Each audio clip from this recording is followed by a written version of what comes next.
discours, ça va, c'est compliqué. Parce que Shakespeare ne s'est pas présenté comme Shakespeare tout d'abord. Il y a eu 15 et plus comédies qui ont été écrites anonymement. C'est ça, ça c'est important. On ne le dit pas, on ne le sait pas.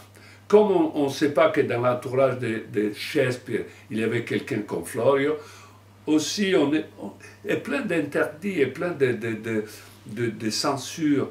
Tout ce discours, c'est un discours tronqué de toutes parts, c'est construit, c'est une construction. John Florio ne tenait pas du tout à être connu comme un auteur de théâtre. Ce n'était pas une activité enviable, honorable, et il préférait évidemment être plutôt connu comme homme de cour, historiographe, secrétaire de la reine.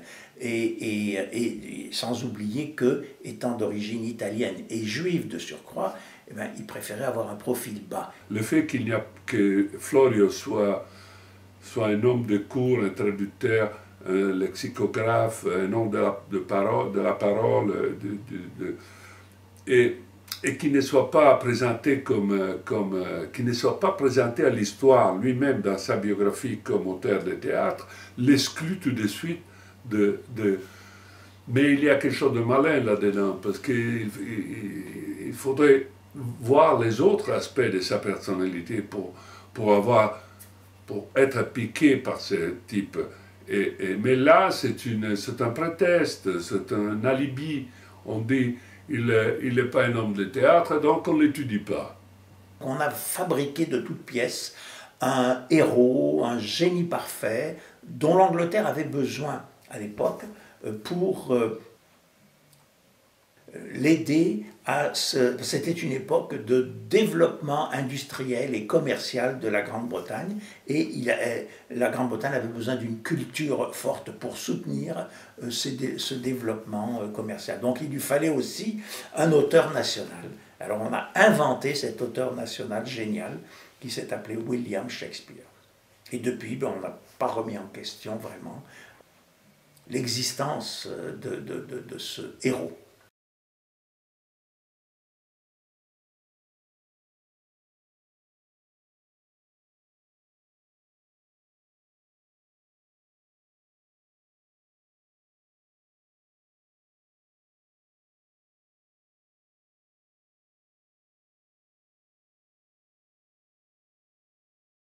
Ceux qui défendent la thèse que l'homme de Stratford a pu écrire toute cette œuvre disent d'une part que c'était un homme génial, donc il absorbait, comme Mozart à 13 ans ou 14 ans, il absorbait toute la culture de son temps pour la transformer en art. Alors on dit que dans les tavernes de Londres, il a pu entendre des gens revenant d'Italie, dans les tavernes du port de Londres, des gens revenant d'Italie lui parlaient de telle ville, tel village, telle mœurs, etc. Et puis il les a intégrés dans son œuvre. Ou alors qu'il devait être très proche de Florio, qui lui aurait passé des livres sur l'Italie, qui l'aurait renseigné. Mais il faut beaucoup plus que ça pour écrire cette œuvre. Il faut les conditions médiologiques de la création d'une œuvre sont claires. Il y a des conditions nécessaires. Non pas, ça ne veut pas dire que celui qui réunit toutes ces conditions va automatiquement être un génie, mais le génie implique quand même certaines conditions nécessaires. Il faut avoir lu des livres pour les copier à l'époque. Il faut avoir possédé même des livres ou les avoir gardés assez longtemps pour pouvoir les copier. Je veux dire, il n'y avait pas Internet à l'époque, il n'y avait pas de copier-coller. Donc, il faut avoir, par exemple, entendu de la musique, fréquenter des musiciens pour pouvoir en parler, comme le fait Shakespeare dans ses œuvres. Il faut avoir été en Italie pour parler des rues, des gens, des temples, etc., des églises, des rivières de cette façon.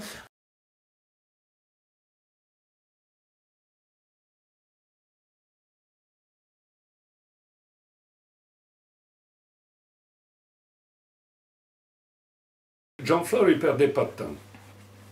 Mais il avait appris aussi la lecture rapide avec Giordano Bruno. Oui, oui. Il avait appris la lecture rapide, mais l'écriture rapide aussi, parce que s'il lisait à la vitesse de la lumière des centaines et des milliers de livres, des centaines et centaines de livres, sûrement, c'est sûr. Et il a une voracité, il a tout lu ce qu'il s'est trouvé, il voulait connaître, il voulait s'emparer de la culture. Je suis tombé dans ce pays, je vais le posséder. Il a lu à partir du Moyen-Âge, dans l'ancien anglais, il a tout décrypté, il a lu, et c'est ça. Et puis il a lu les autres aussi, il avait une soif de connaissances incroyable. Mais une fois qu'il a reçu toutes ces connaissances, il a versé tout de suite en travaillant comme un fou. Il avait des aides, c'est sûr. Il l'a dit, quand son dictionnaire, il a eu un ami qui l'a aidé pour traduire le latin comme consultant. Puis il avait certainement un atelier, c'est sûr. Imaginez, il n'y avait pas d'ordinateur, même pas de machine à taper, donc il fallait avoir du papier propre, l'encre, les plumes, tout ça. Il devait avoir de l'espace. Ça prend de l'espace aussi, parce que l'autre, là, les paysans, là, il fallait avoir même de bel espace pour travailler dans... On peut écrire dans des prisons aussi, mais pas 36 pièces. Là, il y a un rythme, là, certaines années, il y en a 4 ou 5 par année, là, il faut travailler vite, vite et fort, fort. À la sortie de ce livre, John Florio, alias Shakespeare, que Michel Weiss a traduit en français, il y a eu une coalition de 13 Shakespeariens. Ils ont sorti un livre sur Internet, un e-book, qui s'appelle « Shakespeare, combien de prétendants ?» Ils répondent en disant « il y a trop de prétendants ». Donc c'est faux. Forcément c'est faux. Mais non, c'est le contraire. Il y a tellement de prétendants parce qu'il est faux. Parce que cette identité est fausse. C'est pour ça qu'il y a des prétendants. Parce que les gens disent « ça ne marche pas cette théorie-là ». Ça n'explique pas. Une théorie doit expliquer. Et je veux dire, si une théorie n'explique pas, il y a quelque chose qui manque. Alors c'est pour ça qu'on cherche d'autres théories. Bon, il y a plusieurs théories qui veulent que les pièces de Shakespeare aient été écrites par d'autres. Parce qu'on est insatisfait depuis des siècles de l'homme de Stratford, alors on cherche qui, à la cour, a pu avoir à la fois ses connaissances, cette connaissance de l'italien, de l'Italie, etc., et cette facilité à écrire, pour écrire une telle œuvre. Alors on est allé chercher Francis Bacon, Marlowe, Ben Jonson, le comte Édouard de Vere, etc. Il y a 77 prétendants, entre guillemets, à la paternité de cette œuvre. Alors, bon, à chaque fois, il y a un fossé entre l'écriture de ces personnages sous leur propre nom et puis les textes signés Shakespeare. La théorie de Stratford est une théorie bidon qui n'explique pas l'œuvre. Si elle n'arrive pas, si une théorie laisse plein de points d'interrogation et de problèmes, ça ne marche pas. C'est pour ça qu'au début, dans les 1857, on a dit que c'était Francis Bacon. Puis, plus tard, on a dit que c'était Oxford, et puis Marlowe, et puis plein d'autres. Il y a 80 à peu près, je pense, 74 candidats. Donc, ce sont tous des Britanniques, sont tous des Anglais. John Florio est le premier étranger, le premier transculturel, le premier migrant. Mettez-le comme vous voulez, là, mais c'est le premier qui vient d'ailleurs. Et donc, c'est celui qu'on aime le moins. Parce que si comme je le disais, mais pourquoi il n'accepte pas? Comme cette histoire de ces paysans n'a pas de crédibilité, mais pourquoi il n'accepte pas Oxford? Comme il est Oxford, il est noble, au Marlowe. C'est parce que c'est pas vrai. C'est pour ça. ils ont assez de connaissances pour comprendre que Oxford n'est pas Shakespeare. Il n'a pas écrit Shakespeare, c'est évident. Marlowe non plus, il a été tué. Et Francis Bacon, c'est un philosophe et qui écrit d'autres choses, mais il n'a rien à faire avec ces textes-là. Ça, ils le savent, donc ils ne peuvent pas reconnaître. Sinon, ils seraient bien contents de reconnaître, de substituer. Parce que quel était le but de celui qui, en 1920, a proposé Oxford, les contes d'Oxford, comme Shakespeare? Ce type, Looney s'appelait, il disait, c'est pas possible que nous, Anglais, on accepte ce type-là comme notre poète national. Moi, je me résigne pas à ça. Il faut qu'il y ait quelqu'un d'autre, un peu plus illustre, un peu plus quelque chose. C'est pour ça qu'il est tombé sur... Il est allé par exclusion. Qui pouvait être dans l'entourage quelqu'un qui avait la chance d'être Shakespeare? Il n'en avait que 3. Ou 4 ou 5, mais c'est tous des nobles. Mais les plus excellents étaient Oxford. C'est celui qui maintenant a 3 sites web, 12 publications et plusieurs colloques à travers la planète. C'est Oxford parce que c'est crédible, mais c'est pas vrai. Avec John Florio, il y a une paternité, il y a une ressemblance beaucoup plus grande. Alors ici, on voit le livre paru en anglais de Lamberto Tassinari, dont le titre est John Florio, The Man Who Was Shakespeare, donc l'homme qui était Shakespeare, et au-dessus, The End of a Lie, la fin d'un mensonge. Quand Lamberto Tassinari a sorti son Brûlot, d'abord en italien, il l'a publié à compte d'auteur, bon, ça n'a pas eu beaucoup d'écho. Ensuite, il l'a fait traduire en anglais, et puis ça n'a pas eu beaucoup d'écho non plus. En français, alors là, comme ça a été publié chez un vrai éditeur en France, ben là, il y a un peu plus de réaction. Alors, il y a déjà eu 6 articles dans Le Monde, des articles dans le Nouvel Observateur, des émissions de radio, de télé, tout ça, et ça crée quand même une certaine polémique en France, ce qui est bien. Il y a une minorité de gens qui adhèrent à sa thèse, que John Florio a vraiment écrit toutes les œuvres de Shakespeare. Il y en a un certain nombre que ça ne tracasse pas du tout et qui rejettent cette histoire en disant l'important c'est l'œuvre plus que l'auteur, bon, etc. Il y en a quelques-uns alors qui contre-attaquent et qui ont publié un livre, Shakespeare, combien de prétendants?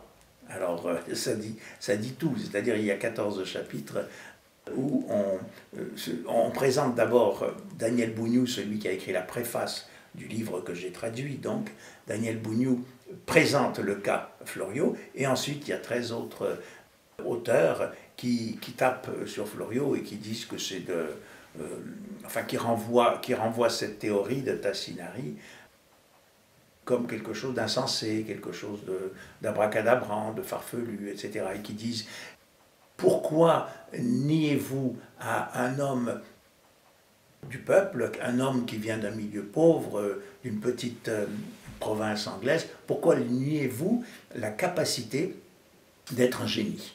Alors voilà, comme je l'ai déjà dit, il ne s'agit pas de lui nier la possibilité d'être un génie, mais de voir quelles sont les conditions essentielles pour qu'il puisse écrire une œuvre comme celle-là.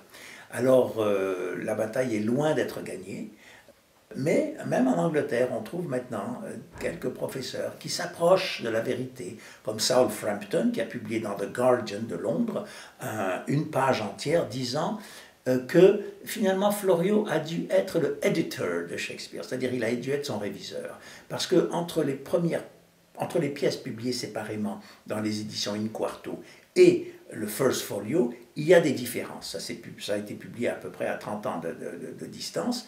Et il y a des différences, et il y a des expressions, il y a des mots qui ont été utilisés et qui avaient déjà servi dans les textes publiés sous le nom de John Florio. Alors Saul Frampton nous dit, John Florio a sans doute été très proche de Shakespeare, et il a dû réviser tous ces textes pour la publication que Ben Jonson a dirigé dans le First Folio, à tel point, dit Saul Frampton, que parfois on ne sait plus ce qui vient de Shakespeare et ce qui vient de Florio. Alors on s'approche de la vérité, on n'y est pas encore tout à fait, mais j'ai bon espoir qu'on y arrive un jour.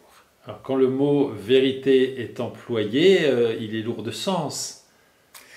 Oui, la vérité, c'est que c'est John Florio qui a écrit, sans doute avec l'aide de son père au départ, qui lui a transmis beaucoup de son érudition et de ses connaissances. Donc c'est John Florio qui est véritablement l'auteur des œuvres signées William Shakespeare. Donc c'est ce qu'écrit M. Tassinari et c'est ce à quoi adhère Michel Weiss. Voilà, exactement. C'est ce qu'écrit Lamberto Tassinari et j'adhère à cette théorie depuis 6 ans maintenant et j'essaie de mon mieux de la faire connaître dans le monde. Si j'étais un martyr, je dirais que je me bats pour la vérité. Ça, c'est pas très commun, c'est pas très payant, mais je me bats pour la vérité. D'ailleurs, parce que cette idée de maintenir les choses telles qu'elles sont, ça veut dire un mensonge,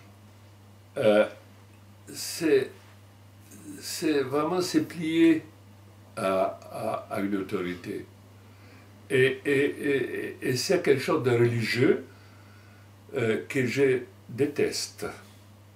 Je déteste l'idée de se plier, de se mettre à genoux pour toutes sortes de raisons, que ce soit d'intérêt, de peur, de diable, d'enfer, de dire, de se mettre à genoux devant l'autorité.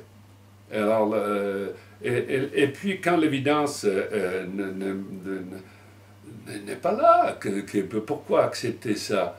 Et en plus, dans l'histoire de cette beauté d'œuvre, de ces richesses, c'est justement une façon d'introduire la clé qui fait comprendre tout dans l'œuvre de Shakespeare.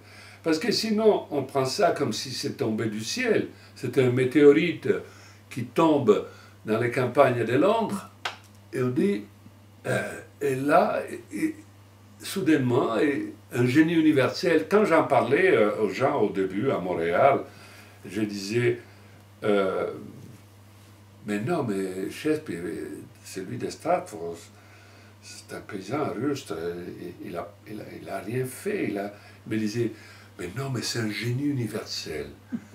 Un génie universel avec des antennes qui captent toutes les langues et une éponge absurde. Mais ça, des gens intelligents qui me répondent ça.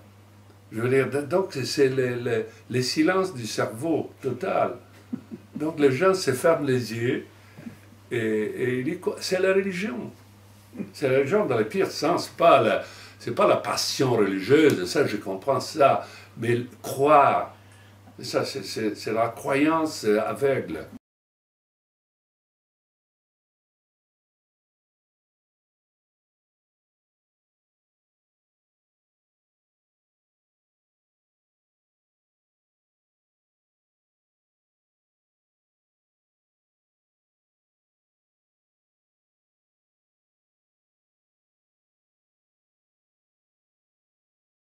Alors moi, je me définis comme un critique de théâtre.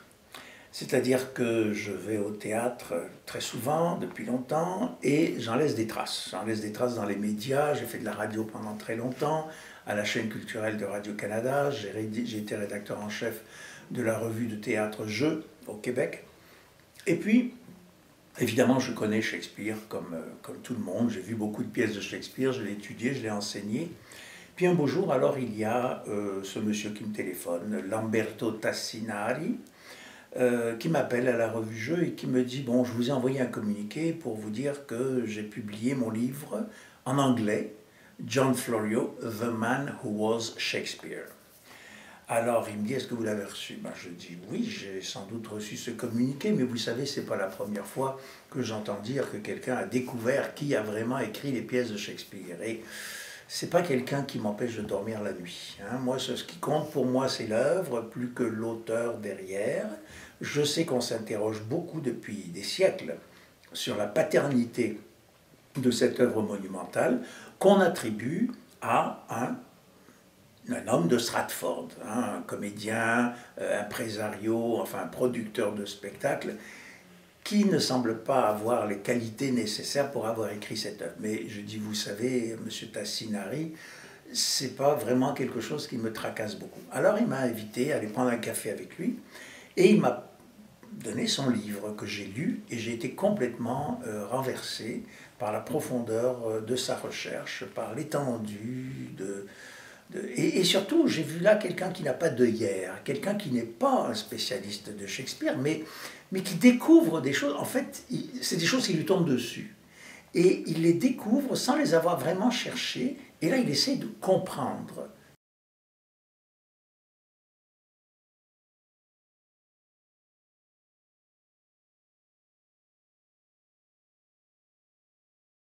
L'histoire de Fleury a touché des cordes personnelles chez moi.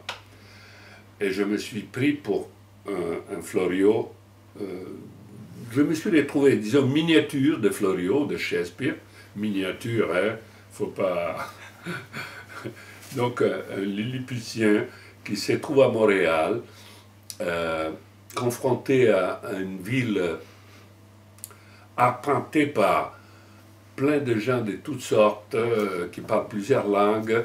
Donc moi, je parlais un peu de français, 2 mots d'anglais, l'italien, un peu d'espagnol.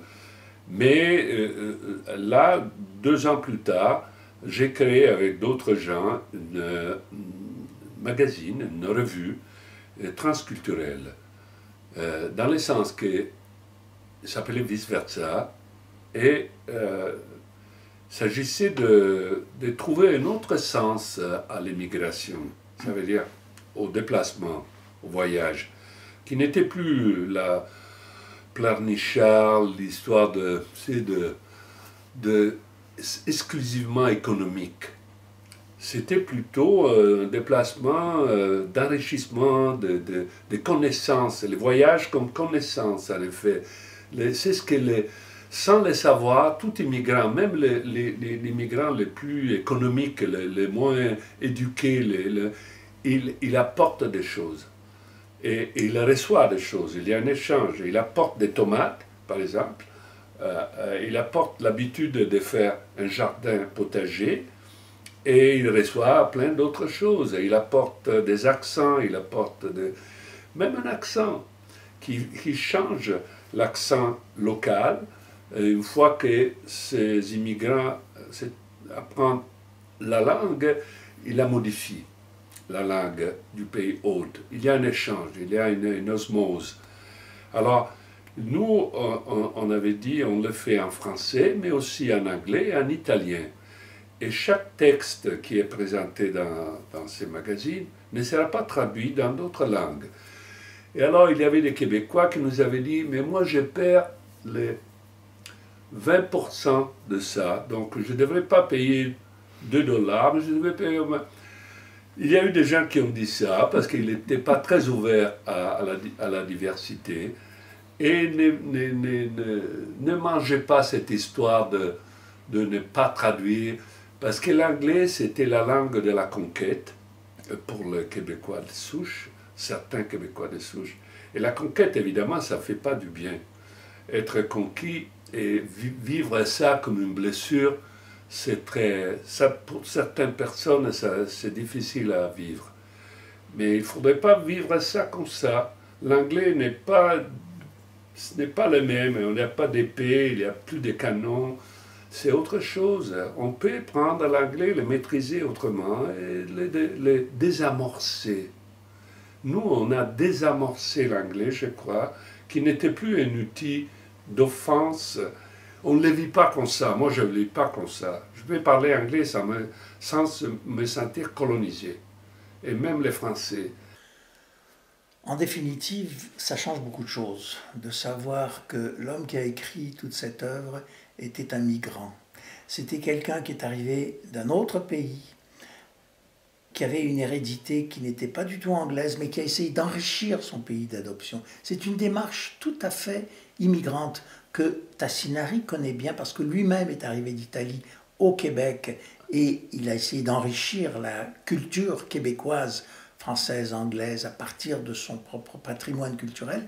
Et moi, ça me touche beaucoup parce que personnellement, moi je viens de Tunisie, je suis né en Tunisie, je suis arrivé à l'âge de 12 ans au Québec.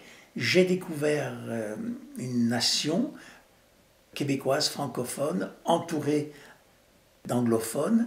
Et je suis très sensible à cette idée d'arriver d'ailleurs et d'essayer d'enrichir la société d'accueil, alors que la démarche shakespearienne soit aussi une démarche d'immigration et d'enrichissement d'une autre société, c'est quelque chose, je pense, qui change beaucoup, beaucoup de choses dans la lecture qu'on peut faire aujourd'hui de l'œuvre de Shakespeare. Cette richesse transculturelle fait que Shakespeare, s'il est cet agent de la diversité linguistique et culturelle, c'est autre chose. C'est pas un local qui, pour des raisons incompréhensibles, devient ouvert à toute la planète, comme on le voit dans les œuvres de Shakespeare.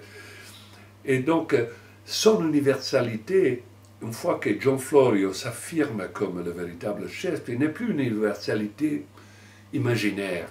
C'est vraiment quelqu'un qui porte dans sa chair cette multiplicité, qui a vraiment voyagé. Il y a quelque chose dans les backgrounds. Il y a un passé, il y a un exil. C'est quelqu'un qui a vraiment été exilé. Donc quelqu'un dont les racines n'existent pas. Les racines sont universelles. On est dans un contexte humain, celui de John Florio, où il y a déjà une richesse, il y a un terroir qui fait de lui un écrivain transculturel, véritablement. J'ai vu des pièces de Shakespeare depuis que j'ai lu le livre de Tassinari et je ne les vois plus de la même façon. Ça, c'est évident. Une amie qui était responsable, une des responsables de la bibliothèque McGill, importante bibliothèque d'une université importante au Canada, à Montréal, m'avait dit: mais pourquoi tu vas foutre le bordel dans ça? Mais laisse les choses comme elles sont, mais c'est bien comme ça. Ça veut dire, mais Jésus marchait sur les eaux, laisse faire. Faut pas dire, mais pourquoi tu fais ça?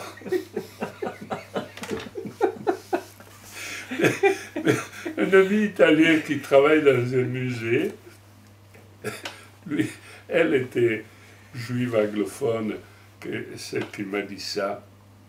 Mais l'ami italien me dit: mais non, laisse faire, nous avons déjà Dante, Boccace. Oui, ça. Laisse faire, le pauvre anglais. Mais c'est pas une boutade, je pense. C'est parce qu'il était sérieux. Qui m'a dit: écoute, on a déjà beaucoup, tu vas nous apporter encore du travail. Les pauvres Anglais, ils n'ont rien. C'est ça. Tu vas enlever tu lui enlèves les Shakespeare, l'Angleterre va s'effondrer. Comme un bateau. Tu enlèves le bouchon. Est-ce que tu vas couper ça? Ah non, ça, je ne vais pas couper ça. Non, c'est rigolo. Non. Non, mais hier, on a parlé du Brexit aussi. Oui, hier, au colloque. Mais le Brexit, je veux dire, tout ce que les Anglais ont volé à travers la planète, en Grèce, en Égypte, en Asie, ils ont commencé au British Museum, et ils ont commencé à restituer des choses depuis quelques années. Et donc, dans cette mouvance-là, ils vont rendre aussi Shakespeare aux Italiens.